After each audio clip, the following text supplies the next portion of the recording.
Hello everyone, welcome back to this channel. In this video, we will solve question number 5th of exercise 11.1 from PSCB textbook class 7. A wire is in the shape of a rectangle. Its length is 48 cm and breadth is 32 cm. So एक wire है, wire को rectangle की shape दी हुई है and उस rectangle की length and breadth given है. If the same wire is rebent into the shape of a square, what will be the measure of each side?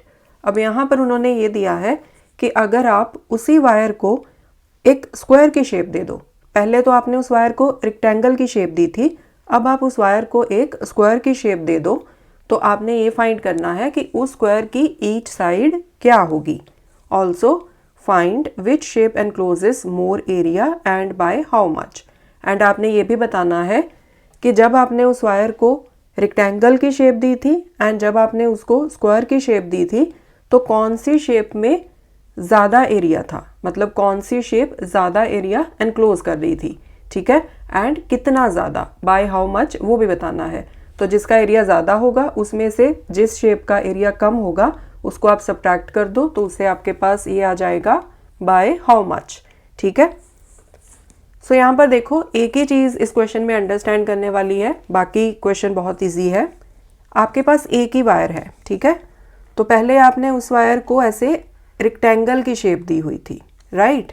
इसको नेम दे दो रेक्टेंगल को ABCD एंड इस rectangle की length and breadth given है आपको 48 centimetre, 32 centimetre. ठीक है, सो इस रेक्टेंगल का एरिया तो आप निकाल सकते हो, कोई प्रॉब्लम नहीं है. इसका पेरीमीटर भी निकाल सकते हो, कोई प्रॉब्लम नहीं है. ठीक है, लेंथ एंड ब्रेड्थ दोनों गिवन है. सेकेंड चीज़ उन्होंने क्या दी है कि इसी वायर को, इसी सेम वायर को फिर आपने बेंट करके, मतलब रीबेंट करके उसको स्क्वायर की शेप दे दी इस तरह से. ठीक है, इसको नाम दे दो PQRS. हमने फाइंड क्या करना है कि इस स्क्वायर की ईच साइड की मेजरमेंट क्या है. समझने वाली चीज़ यहाँ पर ये है कि देखो वायर की लेंथ तो सेम ही है ना, वायर की लेंथ ना तो आपने कम की ना ज़्यादा की. ठीक है, सो जितनी वायर आपने रेक्टेंगल को बनाने के लिए यूज़ की उतनी ही वायर आपने इस स्क्वायर को बनाने के लिए यूज़ की. तो इसका मतलब क्या है कि इन दोनों फिगर्स का जो पेरीमीटर है वो होगा सेम. पेरीमीटर क्या होता है? पेरीमीटर होता है गिवन फिगर की जो बाउंड्री है उसकी टोटल लेंथ. ठीक है, सो रेक्टेंगल के केस में पेरीमीटर क्या है? ये जो चारों साइड पे वायरिंग की हुई है ना, इस वायर की टोटल लेंथ, राइट. इसी तरह से स्क्वायर का पेरीमीटर क्या है? ये जो चारों तरफ बाउंड्री की हुई है वायर की, मतलब वायर की टोटल लेंथ. अब टोटल लेंथ तो सेम है, राइट. वायर की लेंथ तो हमने कम या ज़्यादा नहीं की. सो मतलब perimeter of rectangle is equal to perimeter of square, because perimeter क्या होता है? बाउंड्री की टोटल लेंथ. ओके, सो यहीं से आपका क्वेश्चन सॉल्व हो जाएगा. रेक्टेंगल का पेरीमीटर आप इजीली निकाल सकते हो, लेंथ एंड ब्रेड्थ दोनों गिवन है, वहां से आ जाएगा पेरीमीटर ऑफ रेक्टेंगल. स्क्वायर के पेरीमीटर का फॉर्मूला क्या होता है? 4 into side.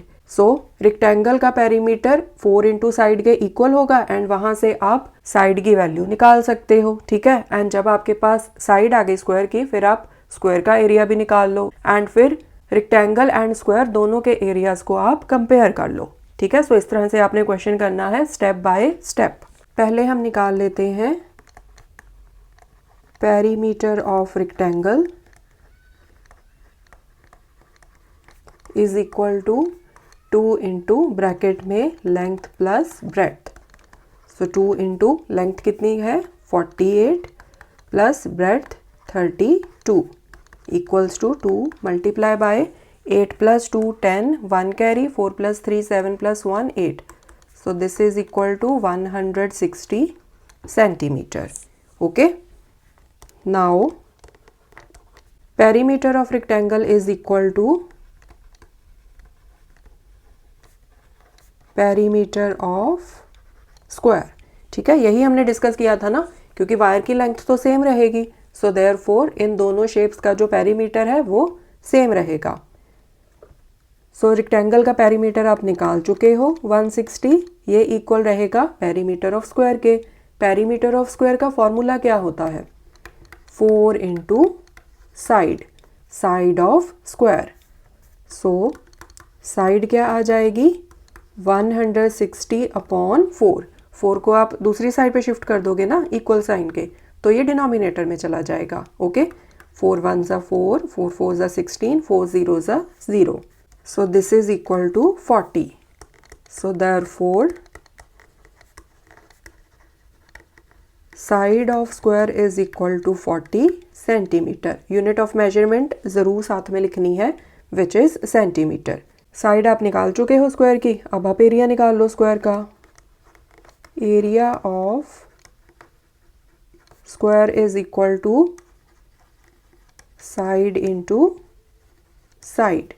So this is equal to 40 into 40 equals to 4 4 ज़ा 16, पीछे 2 0 सेंटीमीटर स्क्वायर।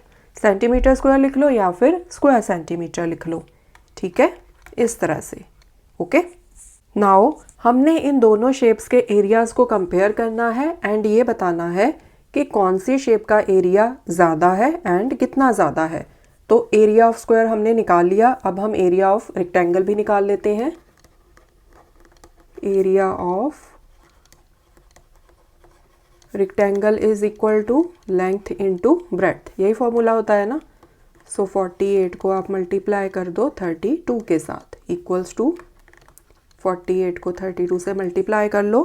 2 8 ज़ा 16, 1 कैरी, 2 4 ज़ा 8 प्लस 1 9, 3 8 ज़ा 24, 2 कैरी, 3 4 ज़ा 12 प्लस 2 14।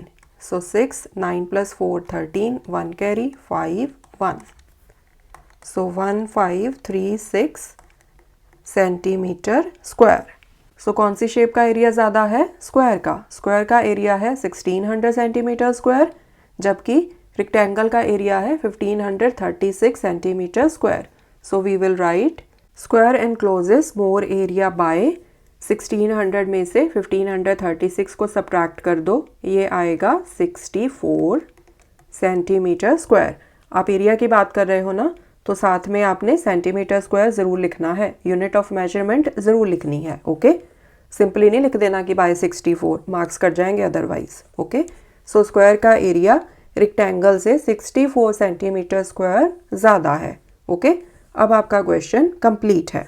आपने साइड भी निकाल ली स्क्वायर की, आपने एंड में ये भी बता दिया कि कौन सी शेप का एरिया ज़्यादा है and by how much. So this was question number 5th. In the coming videos, we will solve more questions. Thanks for watching. Take care.